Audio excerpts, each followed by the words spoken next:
Welcome back to Margaritas in Paradise. Hey, today I wanted to go over a few things with you. People ask all the time, tell them a little bit more about my life.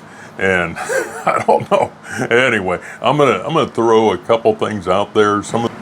All right, you can see in the background now. Now this is about the beginning of November. Okay, the beginning of high season, and you can see in the background we're getting a little bit of smog. Now they had it on the news the other day about burning going on in Burma and China, as well as northern Thailand. And what they're burning is a lot of places in Thailand have already finished their rice harvest for this time of the year, and now they're burning the stubble in the fields, getting the fields cleaned up.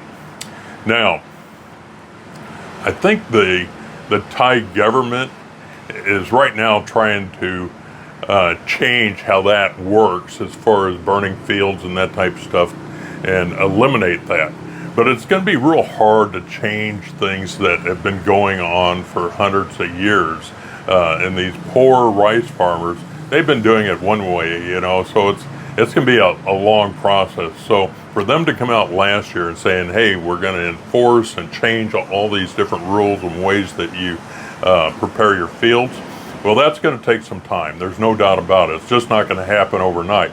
So right now we're seeing the side effects of smog, and sometimes it gets really bad. I'll tell you, by the end of December, sometimes you cannot see Kolarn out there. Now you can see Kolarn over right about there or so, something like that out. It's 7 kilometers out. But sometimes the smog's so thick you just can't see it. When we're talking about the smog and that type of stuff, even though this is a perfect time of the year to be here because the temperatures are dropping, it's a lot of things. The winter season has basically started. I think they put it off a couple days because we've had so much rain. How do you put off winter?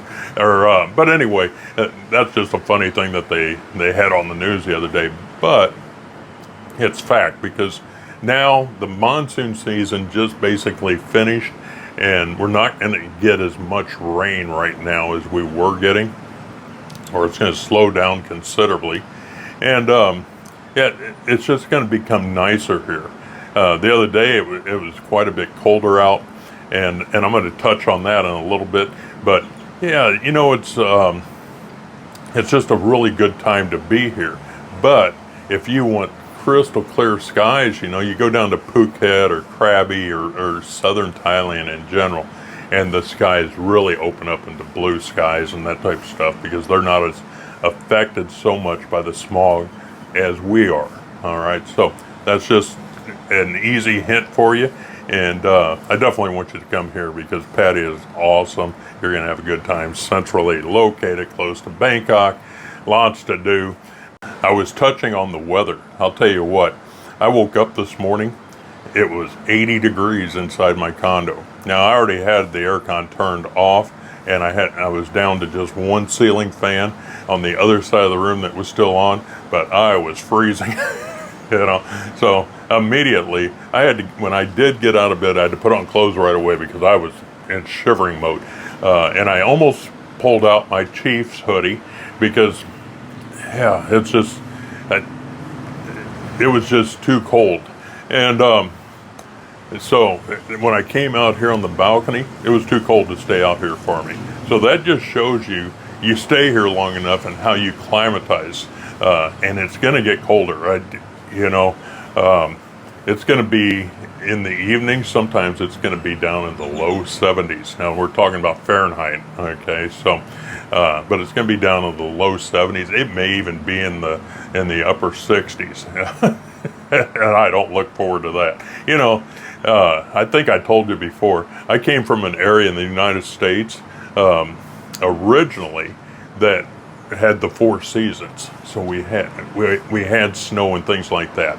And I don't care if I ever get to experience snow again. I love seeing pictures. So when you're wherever you're at in the world and you take pictures of the snow-capped mountains or this, that, and the other, I love seeing that. I just don't want to.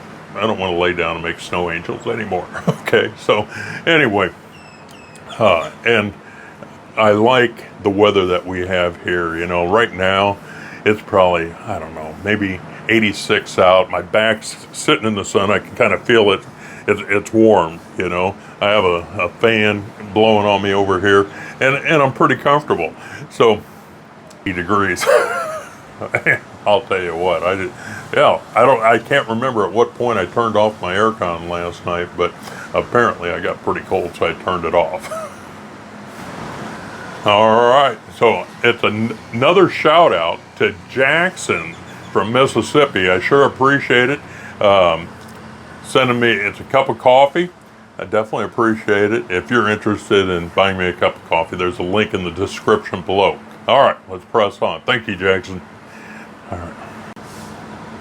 You know, people talk about money and how much they spend, this, that, and the other. Another guy had a comment the other day about every night he budgets himself for 2,500 baht. Now, 2,500 baht is about $75. It's approximately. Okay, and for me, I top up my wallet to 5,000 baht, and so that's basically my budget until the following Saturday. Now, I do have reserves that I could, if I needed to, put a little bit more in there. And there is times that maybe I'll go out with a friend or something, and we're going to go to some of these nightlife venues and that, and I may end up spending 5,000 baht in one night, $150. Okay, but that's not my norm. My norm is I go through the entire week, and that includes going out to eat.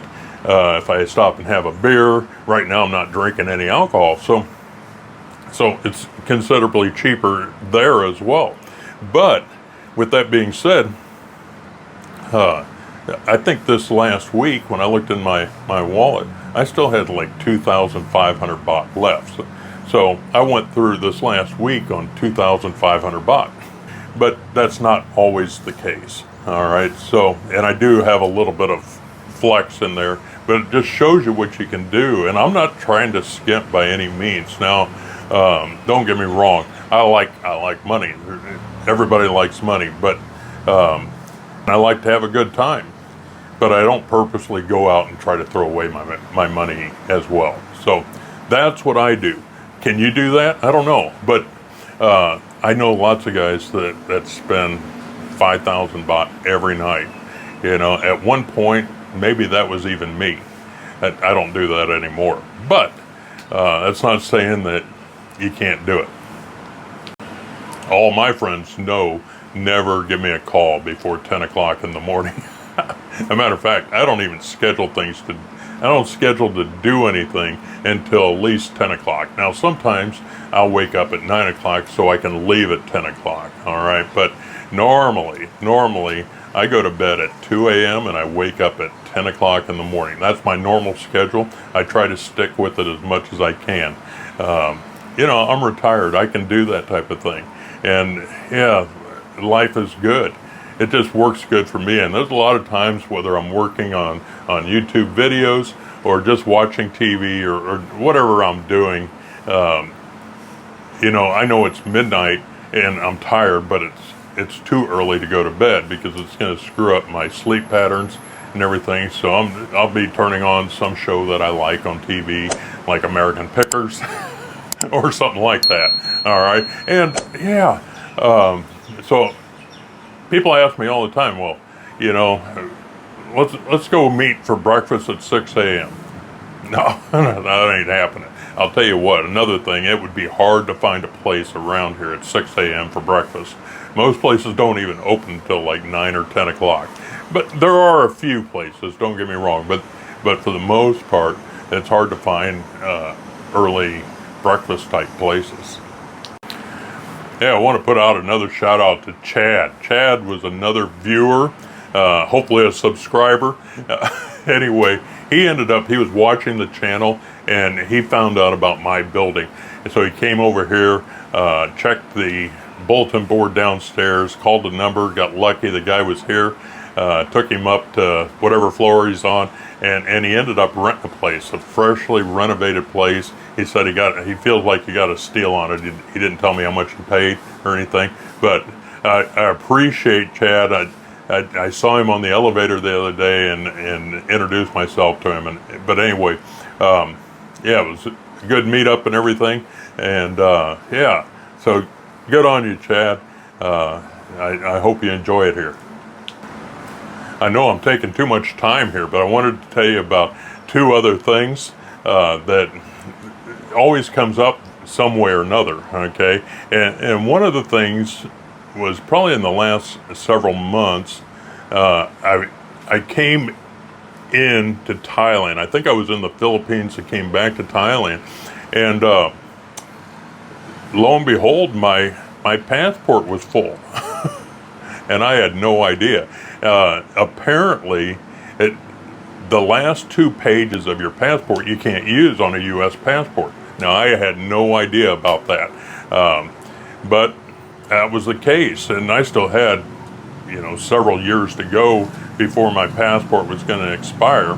And fortunately, the customs guy in Thailand, he found a spot, and he was able to stamp in my passport for me.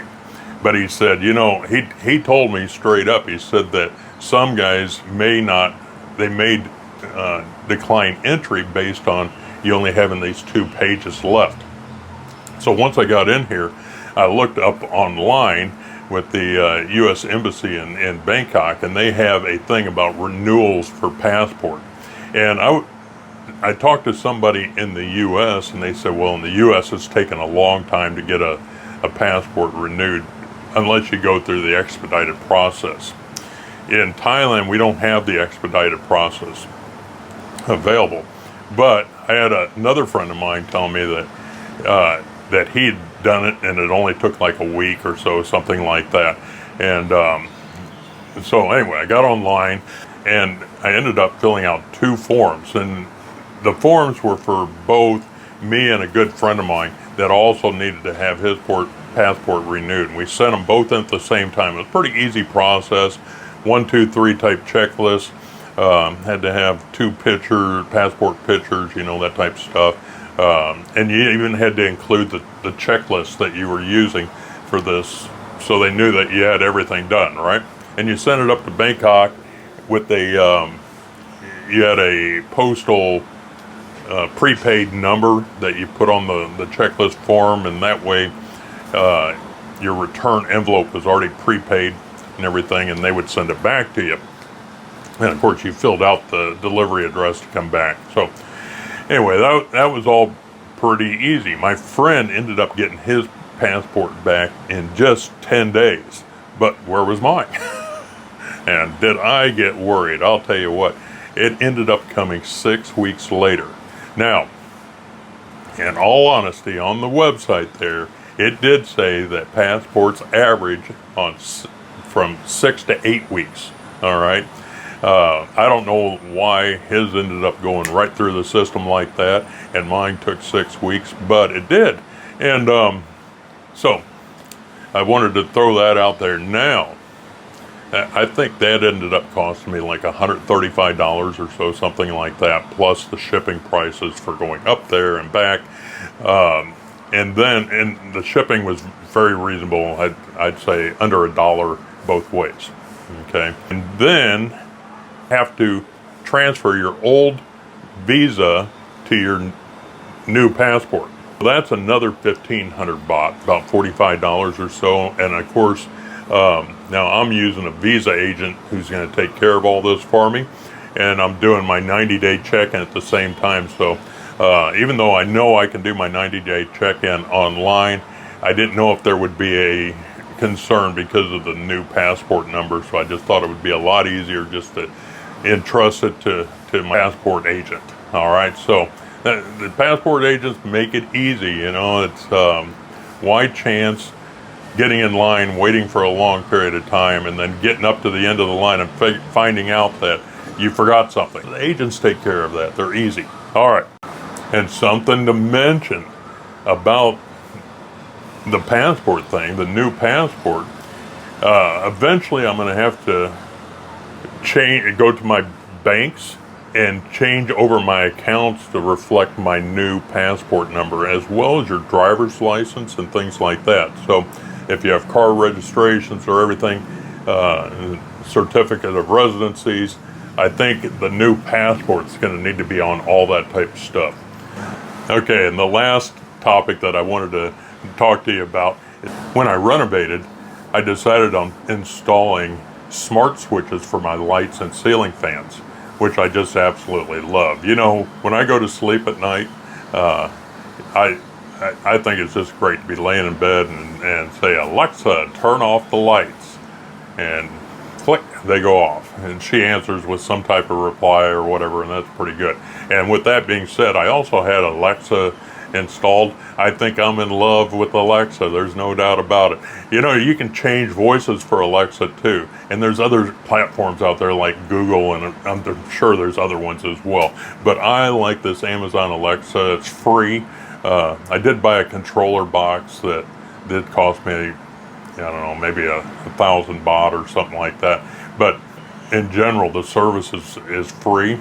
And if I want to listen to music, I can say, Alexa, play some Rolling Stones on Spotify. And I always mention Spotify is because I have a membership with Spotify, okay?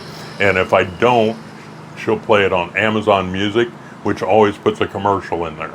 So I just use the Spotify service. It makes it a lot easier since I pay for it. And I don't have to listen to commercials. So that's another little tip. And of course, it's great just during the day. If I have something to do in an hour and I don't want to be late, I can just say, Alexa, set an alarm for 1 hour. Anyway, I would definitely recommend Alexa or a platform like that as well. Having this smart room, there's a lot more that I could end up doing. I think there's even a controller for the air conditioner. I haven't got around to getting that yet, but eventually it's on my list. Now, let's say a shout out to Yolila. She's out of the Ukraine. She's an athlete, and she's at I think, good luck for the World Nationals. And that's all I have for you. Go Chiefs. Put your team down in the comment section below. Look in the description for all kinds of links and that sort of thing. Other than that, we'll see you in the next video. All right. Bye-bye.